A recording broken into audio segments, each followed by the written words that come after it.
আপনি কি জানেন, বেশি দুধ পাওয়ার গোপন রহস্য হয়তো আরও বেশি খাবারে নয়, বরং আরও সুখী গাভীতে লুকিয়ে আছে? বহু বছর ধরে দুধ উৎপাদন বাড়াতে আমরা নানা ধরনের পদ্ধতি অনুসরণ করেছি, খাদ্যের পরিমাণ বাড়ানো, দ্রুত দহনের মতো প্রচলিত কৌশল। কিন্তু সাম্প্রতিক গবেষণা বলছে, প্রকৃতপক্ষে গাভীর আরাম ও মানসিক প্রশান্তিই দুধ উৎপাদনে সবচেয়ে বড় প্রভাবক। অর্থাৎ আরামদায়ক গাভী মানেই বেশি উৎপাদনশীল গাভী। এখন আমরা জানি, গাভীর শরীরে মানসিক চাপ বেড়ে গেলে কর্টিসল হরমোনের মাত্রা বাড়ে, যা সরাসরি দুধ উৎপাদনের প্রক্রিয়াকে বাধাগ্রস্ত করে।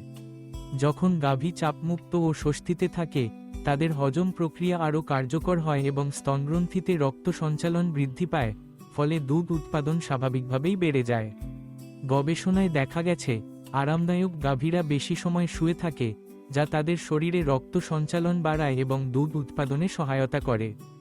গাভীর আরাম নিশ্চিত করতে পরিবেশগত কিছু গুরুত্বপূর্ণ পরিবর্তন আনা যেতে পারে।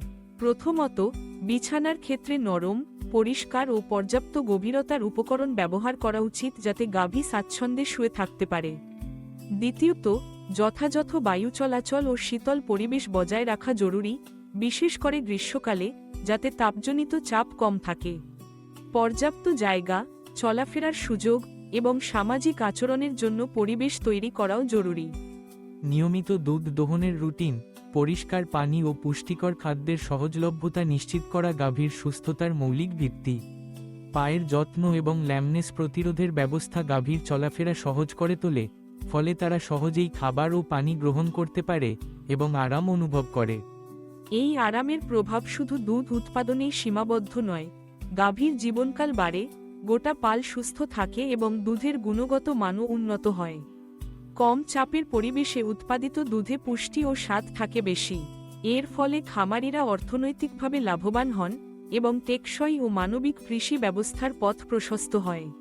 সুতরাং, গাভীর আরাম নিশ্চিত করা মানেই আরও বেশি, আরও ভালো ও আরও টেকসই দুধ উৎপাদন।